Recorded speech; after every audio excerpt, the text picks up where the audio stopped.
Hello friends, स्वागत है आप सभी का आपके अपने YouTube channel engineer of nursing में। और आज हम बात करने वाले हैं ट्रीटमेंट ऑफ पीसीओडी या फिर पीसीओएस के बारे में। जी हाँ, आज हम बात करेंगे कि जो महिलाओं में पॉलीसिस्टिक ओवेरियन सिंड्रोम जैसी समस्या हो जाती है उसमें वो क्या ट्रीटमेंट ले सकती हैं।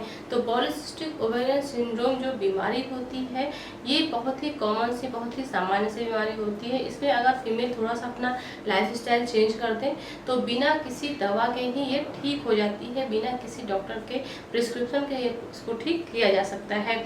तो अगर हम बात करें कि इसमें हम क्या ट्रीटमेंट ले सकते हैं, लेकिन इसके पहले हम थोड़ा सा इसके बारे में जान लेते हैं। तो पॉलीसिस्टिक ओवेरियन सिंड्रोम क्या है? पॉलीसिस्टिक ओवेरियन सिंड्रोम इसका मतलब होता है कि जो महिला की ओवरी होती है, जिसको अंडाशय कहते हैं, जहाँ पे अंडा बनने का काम होता है, अंडा बनने की प्रक्रिया होती है, वहाँ पे ही छोटे छोटे बहुत से सिस्ट बन जाते हैं, जिस वजह से फीमेल को ओवुलेशन नहीं होता, मतलब कि अंडा बाहर नहीं आ पाता, जिस वजह से जो फीमेल होती है उनमें इनफर्टिलिटी देखने को मिलती है और साथ ही बहुत सारे लक्षण देखने को मिलते हैं। तो इन सब की मैंने अलग से वीडियो बना रखी है जिसमें मैंने बताया हुआ है कि पीसीओडी या फिर पीसीओएस क्या है, किस वजह से होता है और इसके क्या लक्षण हैं। तो अगर आप इसके बारे में जानना चाहते हैं तो आप उन वीडियो को देखिए, आपको बिल्कुल क्लियर हो जाएगा। तो अगर हम बात करते हैं ट्रीटमेंट की, तो इसमें सबसे पहले हम क्या देख सकते हैं। अगर किसी महिला को पीसीओडी के लक्षण हैं तो उस दौरान हम क्या ट्रीटमेंट ले सकते हैं। पीसीओडी कैसे जानेंगे? पहली बात तो उसके लक्षण के थ्रू, जो भी फीमेल्स होगी उसमें पीसीओडी के लक्षण दिखेंगे और उसके बाद जब हम उसका टेस्ट करवाएंगे, जैसे ब्लड टेस्ट में नॉर्मल हम क्या करते हैं, जो ग्लूकोज लेवल है, ब्लड में ग्लूकोज लेवल है उसका टेस्ट करवाया जाता है। और जो हार्मोन्स होते हैं, हार्मोन्स में जैसे एंड्रोजन हार्मोन्स हो गया, इन सब की जांचें कराई जाती हैं। अगर इनका लेवल बढ़ा हुआ है तो फिर ये पीसीओडी को इंडिकेट करता है, या फिर अगर ब्लड में इंसुलिन का लेवल बढ़ा हुआ है तो भी पीसीओडी को इंडिकेट करता है। अब जब हम यूएसजी करवाते हैं, अल्ट्रासाउंड करवाते हैं, तो उस दौरान क्लियरली पता चल जाता है कि जो फीमेल की ओवरी है उसमें क्या है, सिस्ट है। अब वहाँ फिर हमको ट्रीटमेंट की जरूरत पड़ती है। तो फर्स्ट ट्रीटमेंट हम इसमें क्या कर सकते हैं? तो फर्स्ट हम इसमें देते हैं डाइट थेरेपी। मतलब कि इसमें जो फीमेल का खाने का पैटर्न है उसके थ्रू पीसीओडी को मेंटेन किया जाता है। किस तरह से? इसमें हम इंक्लूड करते हैं high protein rich diet. High protein rich diet, अगर जो फीमेल है वो हाई प्रोटीन रिच डाइट लेती है, मतलब ऐसा खाना लेती है जिसमें प्रोटीन अधिक मात्रा में है, तो इसके लिए ये कौन कौन सी चीज़ें ले सकती है? तो इसमें फीमेल ले सकती है, इसमें एग ले सकती है, ड्राई फ्रूट्स ले सकती है। ड्राई फ्रूट्स में जो बादाम होता है या फिर जो अखरोट होता है उनको यूज कर सकती है, क्योंकि उसमें प्रोटीन बहुत ज़्यादा होता है। या फिर पल्सेस यूज कर सकती है, मतलब जो दालें होती हैं यूज कर सकती है, या फिर मिल्क यूज कर सकती है। दालों में स्पेशली जो मसूर की दाल होती है उसमें बहुत ही हाई लेवल का प्रोटीन मिलता है। तो जो फीमेल है अगर वो अपने डाइट में हाई लेवल की प्रोटीन रिच डाइट इंक्लूड करती है, ऐसा खाना इंक्लूड करती है जिसमें प्रोटीन अधिक लेवल पे है, अधिक मात्रा में है, तो ये पीसीओडी के जो लक्षण हैं उनको काफ़ी हद तक कम करने में हेल्प करता है। नेक्स्ट इसमें सेकेंड हम रखते हैं calcium and vitamin D supplement. तो जो ये calcium and vitamin D supplement है इसको हम डाइट के थ्रू भी ले सकते हैं या फिर इसके टैबलेट्स भी ले सकते हैं। किसी भी तरह से हमको इसको अपने डाइट में रखना है। अगर हम मान लीजिए डाइट के थ्रू लेते हैं तो ये ज़्यादा अच्छा है। कैल्शियम के लिए हम क्या ले सकते हैं? कैल्शियम के लिए जो भी मिल्क है या फिर मिल्क प्रोडक्ट है हम उसका यूज कर सकते हैं।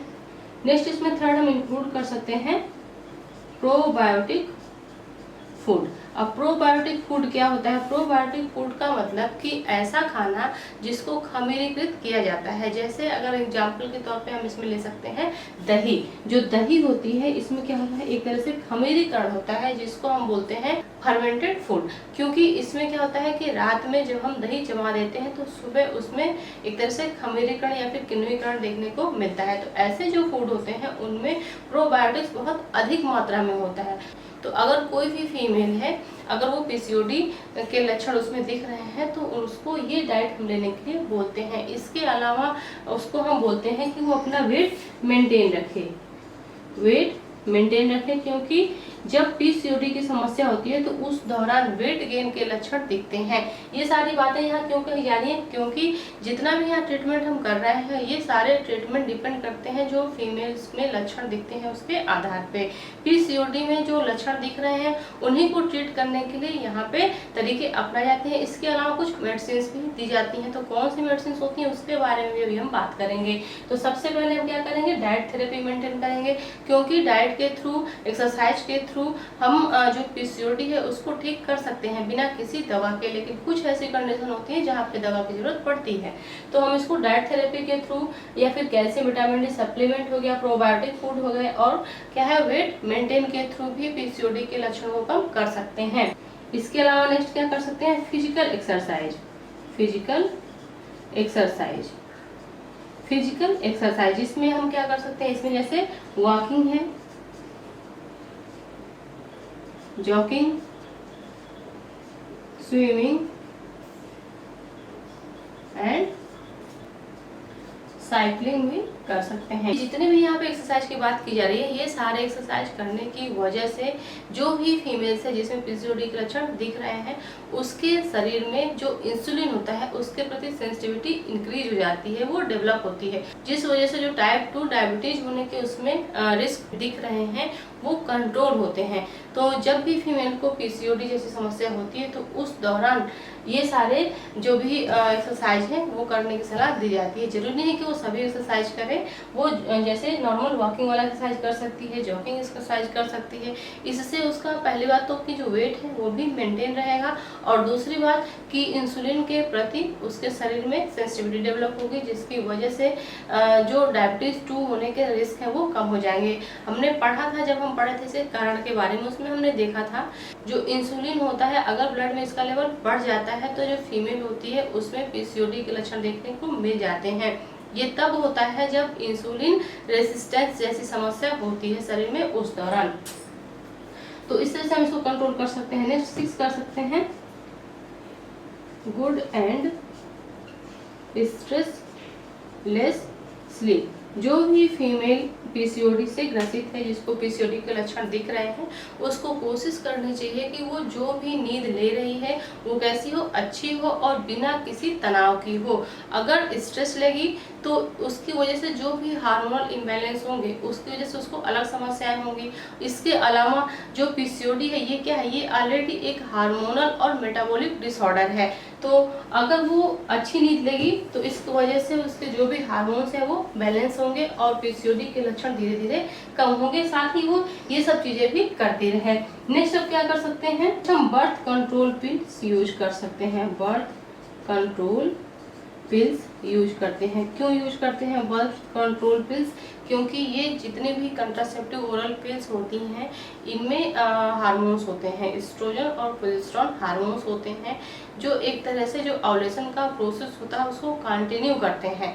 अब जब पीसीओडी की समस्या होती है तो उस दौरान फीमेल्स को ओव्यूलेशन ही नहीं होता है और इस वजह से उसको पीरियड्स नहीं आते हैं।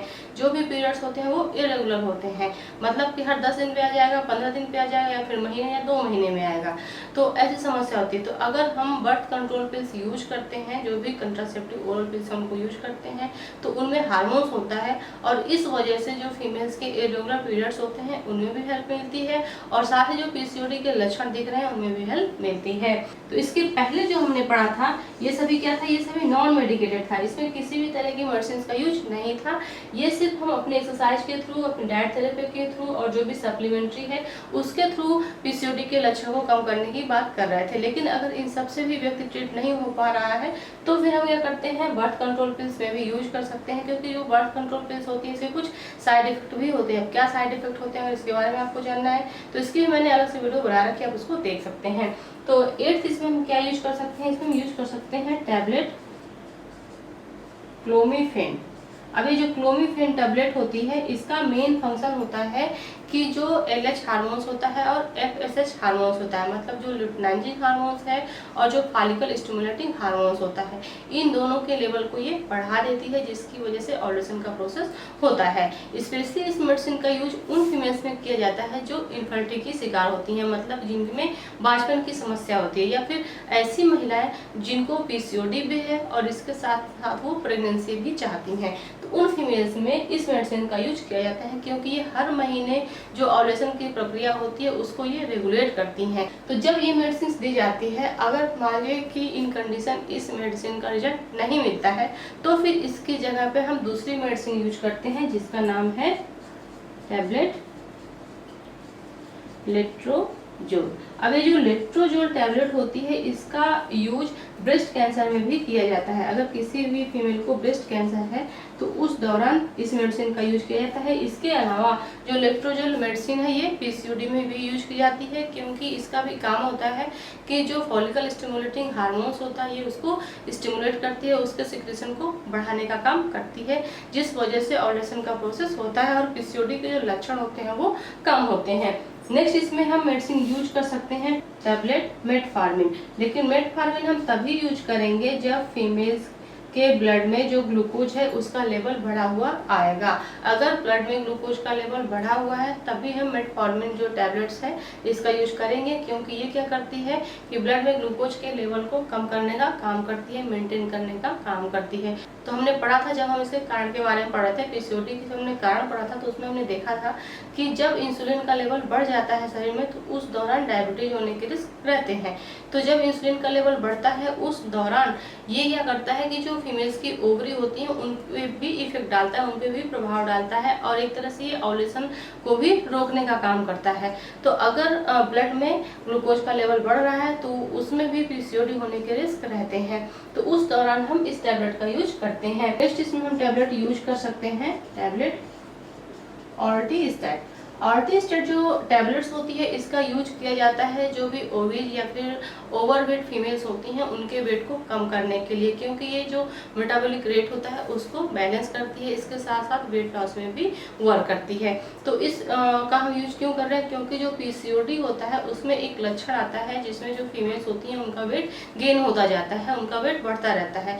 तो इस मेडिसिन का यूज करके हम वेट को कंट्रोल करने का कोशिश करते हैं। इसके अलावा अगर जो फीमेल है वो क्या फिजिकल एक्सरसाइज करती है तो उस दौरान भी उसका वेट कंट्रोल रहता है, लेकिन अगर वेट कंट्रोल नहीं होता है तब हम इस मेडिसिन का यूज करते हैं, अदरवाइज हम इसका यूज नहीं करेंगे क्योंकि इसके साइड इफेक्ट भी होते हैं। नेक्स्ट इसमें मेडिसिन हम यूज कर सकते हैं 12 टैबलेट स्टैंडिंग। अब ये जो टैबलेट होती है इसका नाम स्टैंडिंग है। इसका मेन फंक्शन होता है कि ये जो बैड कोलेस्ट्रॉल होता है या फिर जो ट्राइग्लिसराइड होता है उसके लेवल को कम करती है, और जो गुड कोलेस्ट्रॉल होता है जिसको हम HDL कहते हैं उसके लेवल को बढ़ाती है। तो एक तरह से जो कोलेस्ट्रॉल होता है शरीर में ये उसको बैलेंस करने का काम करती है। तो अगर हम मेडिसिन की बात करें तो PCOD के दौरान इन कॉमन सी मेडिसिन का यूज होता है और ये फिर आसानी से ठीक हो जाता है। जो भी PCOD की समस्या होती है, PCOD के जो लक्षण होते हैं वो ठीक हो जाते हैं। फ्रेंड्स, आई होप कि आज की वीडियो से आपको क्लियरली समझ में आ गया होगा कि अगर आपके अंदर PCOD के लक्षण दिख रहे हैं या फिर आपका कोई ऐसा क्लाइंट है जिसको PCOD के लक्षण है तो आप उनको किस तरह से ट्रीट कर सकते हैं, नॉन मेडिकेटेड के थ्रू और मेडिकेशन के थ्रू। तो मिलते हैं अगली वीडियो में किसी नए टॉपिक के साथ, तब तक के लिए थैंक यू सो मच।